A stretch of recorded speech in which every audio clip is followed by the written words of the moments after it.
امال ابو العربي فين يا جدعان؟ محدش شافه؟ يا عم افتكر لنا حاجة عدلة. ولا انت لفت شفت ابو العربي؟ لا ما شفتوش ومش عايز اشوفه. ولا طول عمري اقول على ابو العربي ده محبوب روح ربنا يحبب فيه خلقه كمان وكمان. هو ابن حلال مصفي ويستاهل كل خير. مش عارف انا ليه يا ابو منى انت بتعز قوي كده ليه؟ في ايه السر ورا المعزة دي؟ مع ان الراجل بيغلط كتير فيك، خد بالك. بيغلط؟ بيغلط بيقول ايه؟ قول يا جدع بيقول عليا ايه من ورايا؟ ما تهدى يا نونا بالله بخطوع الدنيا في بعضها. يا عم حقك عليا، انا غلطان. اسكت يا لساني، اتقفل يا بقي. هتقفل بقك بعد ايه؟ بعد ما علقتني قول بيقول عليا ايه؟ اخلص انا وقول في ايه عشان ما استوركش عليك انت. طالما عكيتها يا نونا اتفضل امسحها بقى. اسمع يا ابو منى، الكلام بيني وبينك، ما تقولش لحد ولا انا قلت لك حاجة. ما يطلعش الكلام ده المخلوق، ماشي؟ عشان ما ازعلش منك. اخلص وقول لي ايه الحكاية.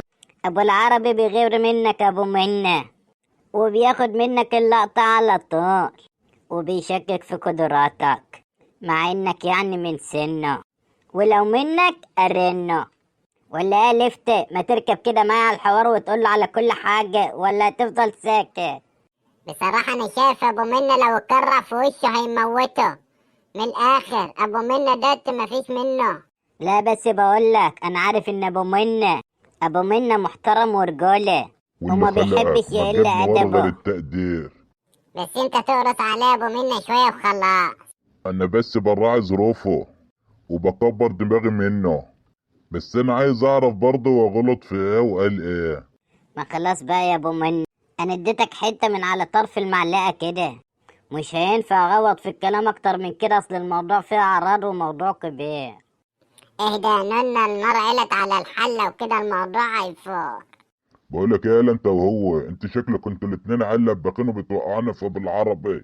ده انت عيال مالكمش ورق. اهو يا عم، لا يعرفني ولا اعرفه، هو يقولك على كل حاجة. خدها بقى وسيمة، اقولك تعالى اقول اللي حصل. قول يا نونا وفي اللبخ ما تسرحش. ابو العربي بيقول ايه في حق ابو منة؟ مالهم؟ ابو منا وابو العربي على طول سمنة على العسل. ربنا يديم المعيوف والمحبة. طب انت عندك فصير فراولة؟ موجود وبيرش كمان. طب هات لنا 3 فراولة، وعايزك تظبطها وحسابهم اهم. دايما بتحرجني بذوقك يا استاذ نونا والله. حبيبي يا وسيم. بقولك قلت لي ايه بقى ابو العربي بيقول في حق ابو منة ايه؟ قول يا عم قول.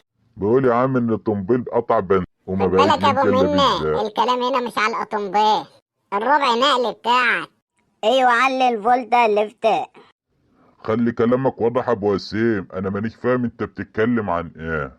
وعندك 3 فراولة فريش ويا رب اللي في بالي ما يجيش. انا عايزك يا ابو منة تنشف كده وتحط حدود في المعاملة بينك وبين العربي. ابو العربي بص مسيطك على الاخر، وتبطل تكش من ابو العربي، اوعى تخاف منه. كفايه نونا بزياده لانه واللي خلق الخلق هاين عليا اقوم اولع فيه. الواحد مش عارف يلاقيها منين ولا منين، من قرف البيت ولا من قرف الشغل ولا من حوارات القهوه. كله بقى بص صداع. الله يكون في عونك يا ابو منة. بس ابو العربي والله ابن حلال وبيحبك. صبح ابو العربي. ورد عليا نونا. تعال ابو العربي اقعد على كرسيكم لمكانك. تصدق هي كده مرات الاسد لما بتشوفه بتتمرغ له في الارض. الا نونا، ابو منا ماله؟ في حد مضايقاه؟ هو اللي ابقى على ايه؟ فاهمونا. سيبك منه يا عم، انت عارف ان هو بحلال. بيني وبينك الواد لفت وابو منة وابو زياد كانوا بيشرحوا لحمك، بس اقول لك انا ما سكتلهمش، انا غبيت ولا كأني قلت لك حاجة. انت عارف اللي بيعجبني فيك ايه يا نونا؟ يا ترى يا ابو العربي؟ انك جاهز على الطبخ وعلى اي عين بتستوي. خدامك طول عمري يا ابو السيد. كل واحد هنا عارف تمامه، واللي اديله ظهر يا نونا ويتكلم واللي خلقك ما حل اللي على التوتة ويتعلم. بقولك يا جدع، خد بالك من الكلام اللي بيقع من بقك عشان ما تغلطش كتير. روى ابو منة، انت ازاي تتكلم بالعربي كده؟ انت نسيت نفسك ولا ايه؟ هي بقى كده يعني.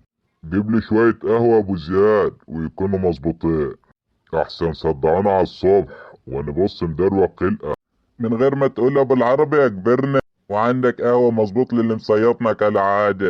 لا حول ولا قوة الا بالله العلي العظيم. انا ما عدتش عارف هي ماشية ازاي، اسمع لمين واصدق مين. طول ما انت مسلم للعيال دماغك الحوارات هتجيب دقك. اسمع مني يا ابو منة واشفي دماغك. ولا هتفضل قدوتي ومثل الأعلى في الحياة بالعربي. انت اللي ليا. كلامك ده اللي بينور طريقنا بالعربي، والله انت كل حاجة في الحياة ليا. يا جدعان انا كده اعصابي تعبت ونفسيتي. طب يالا انت هو يالا انت مش كنت لسه بتقول حوارات دلوقتي؟ اسمع يا ابو منة، اللباخ لباخ ملوش الا المنفاخ. ريح دماغك يا ابو منة، حاول ترتقي بدماغك الكبيرة ديت وتخليها على قد سنك، ما تخليش جوز عيال زي دول يودوك ويجيبوك. اقول لك القعدة ديت ملهاش لازمة، قوم بينا نمشي. وخلي بالك من العيال ديت تاني ما تخليهمش يحوروا عليك. يلا سلام. والله كلامك مظبوطة بالعربي وحقك عليا. جوز عيال مالهمش اللي قاعدة كده، وبعدين اخرة قعدة العيال ايه؟ يلا سلام عليكم.